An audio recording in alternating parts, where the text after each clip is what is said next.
एक बार हम लोग क्वेश्चन पढ़ लेते हैं। लिखा हुआ in rising from the bottom of a lake to the top the temperature of an air bubble remain constant.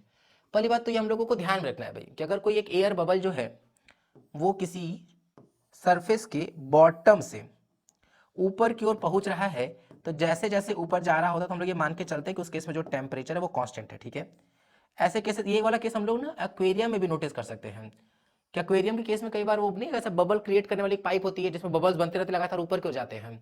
तो अगर बहुत अच्छे से देखा जाएगा तो जो बबल बॉटम पे बना है जैसे जैसे वो टॉप की ओर मूव करता है उस बबल का साइज बढ़ जाता है। ठीक है, तो यही चीज यहां बोला गया but it's diameter gets double. भाई सही बात है, अगर नया डायमीटर पुराने डायमीटर का डबल हो जाएगा तो जो रेडियस होगा वो भी डबल हो जाएगा। 2 times of R new is equals to 2 into 2 times of R old. भाई डायमीटर क्या होता है, रेडियस का डबल होता है।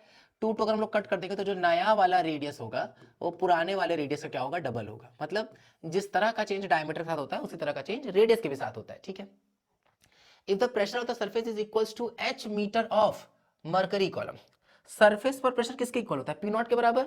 और ये बताया गया है कि वो पी नॉट उतना ही है जितना मरकरी कॉलम में एच हाइट का होता है। ठीक है, क्या बोला गया, relative density of mercury is rho. ठीक है, then the depth of the lake in meter is, यहां से यहां तक की बात करनी है, इसका डेप्थ पता लगाना है।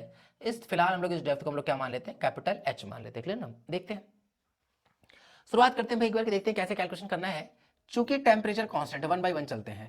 चूंकि टेम्परेचर कांस्टेंट है तो हम लोग बोल सकते हैं कि जो P1 V1 होगा वो किसके इक्वल हो जाएगा, P2 V2 के इक्वल हो जाएगा। यहां पे प्रेशर देखते हैं तो यहां प्रेशर कितना होगा, P nought plus rho G into में कैपिटल एच। भाई ड्रॉप जो है वो स्फेरिकल शेप का मान सकते हैं तो क्या लिख लेंगे, 4/3 पाई आर का क्यूब इक्वल, जब ये यहां टॉप पे पहुंचा है तो प्रेशर कितना हो गया है, P नॉट।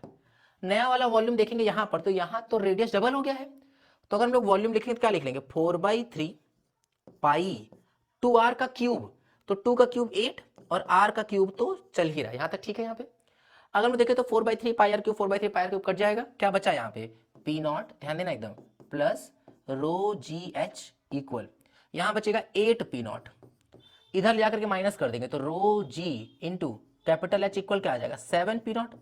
अब अकॉर्डिंग टू प्रॉब्लम क्या है, अकॉर्डिंग टू प्रॉब्लम को ये भी दिया हुआ है कि जो प्रेशर ऑन द सरफेस है वो इक्वल है H metre of mercury column के। मतलब हम इस पी नॉट को क्या ले सकते हैं, 7 डेंसिटी ऑफ मरकरी इंटू में जी इंटू में स्मॉल एच। ठीक है, अब देखते हैं। अब अगर हम लोग ध्यान से देखें तो यहाँ पे क्या आ सकता है, रो किसका, रो वाटर का, इंटू में जी इंटू में कैपिटल एच इक्वल, फिर क्या लिखेंगे, 7 डेंसिटी ऑफ मरकरी इंटू में जी और इंटू में क्या हो जाएगा, एच हो जाएगा। क्लियर ना। अब हम लोगों को अगर कैपिटल एच पता लगाना है, ध्यान देते हैं, तो कैपिटल एच इक्वल क्या लिखेंगे, देखना, 7 density of mercury divided by density of water, g g तो कट ही गया है, स्मॉल एच चल ही रहा है। Density of mercury by density of water he question में दिया हुआ कितना है, रो। रिलेटिव डेंसिटी या स्पेसिफिक ग्रेविटी की बात करें तो क्या होता था, density of substance by density of water. तो अकॉर्डिंग टू प्रॉब्लम इसी का वैल्यू रो दिया हुआ है और ये क्या आ जाएगा पूरा ओवरऑल 7 रो एच।